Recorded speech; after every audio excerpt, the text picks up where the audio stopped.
Are you a people pleaser or perhaps a proud perfectionist? Have you ever had a dysfunctional or toxic relationship?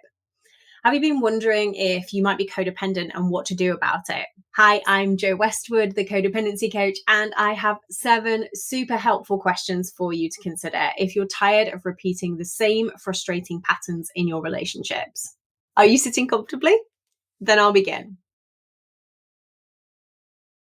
Question 1: how's your self worth? So, this is not your confidence, not your self esteem, this is your self worth. The way I describe self worth to my clients is like this: imagine your life is a house. Your confidence is your beautifully painted front door, your gorgeous gallery wall, your vintage velvet couch, everything that makes your home totally Insta worthy. But self worth is the foundations of the home. You can have this beautiful home sitting on crumbling foundations. The cracks are showing in the walls, but you keep painting over them, keeping up appearances. When our foundations, our self worth, isn't in very good shape, though we may have surface level success in other areas of our lives, we often tend to settle for less than we deserve in relationships. Question 2: how good are you at taking things slowly? When we don't value ourselves very much, when we value other people's thoughts, feelings, and opinions above our own, we tend to make fast, impulsive moves that may not always be the best and healthiest choices for us. Sometimes we're so keen to please others that we don't stop to consider what the impact will be on our lives, how we feel, or what we would like to get from a situation.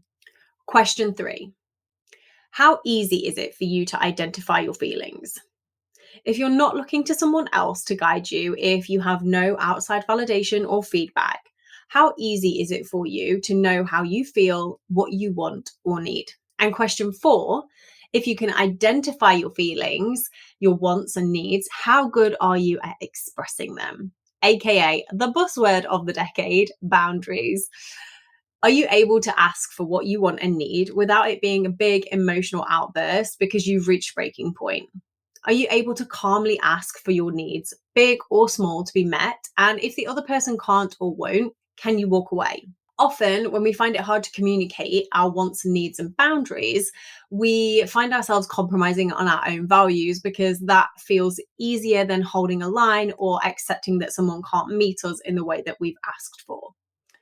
When we consistently compromise on our own values, it's easy to forget what they are and, you guessed it, settle for less. Question 5: are you surrounded by people who respect your wants, needs, and boundaries? This one is kind of self explanatory. It's so much harder to express and maintain boundaries when we are surrounded by people who can't or don't want to respect those boundaries. Question 6: when was the last time you did something purely for yourself?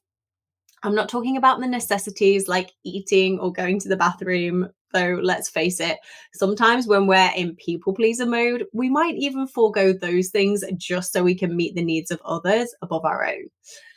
I'm talking about something that's just for you, simply for the joy of it. Or how about this for a totally wild suggestion? When was the last time you rested? Not including sleep, just like relaxed, nothing on the agenda without guilt.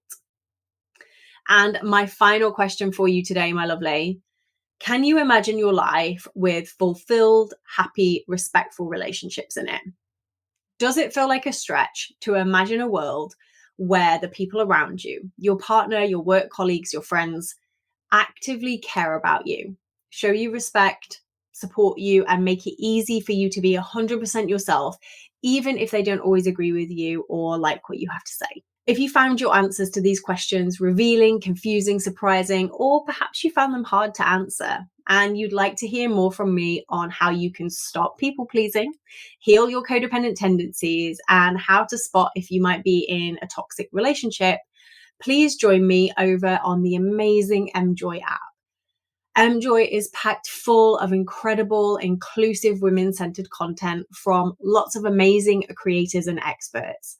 Everything from sexy stories to wellness collections on all kinds of topics like dating, attachment styles, libido, and body image.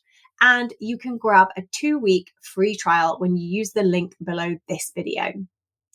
I hope you found this video helpful, and I hope to see you over on the Emjoy app.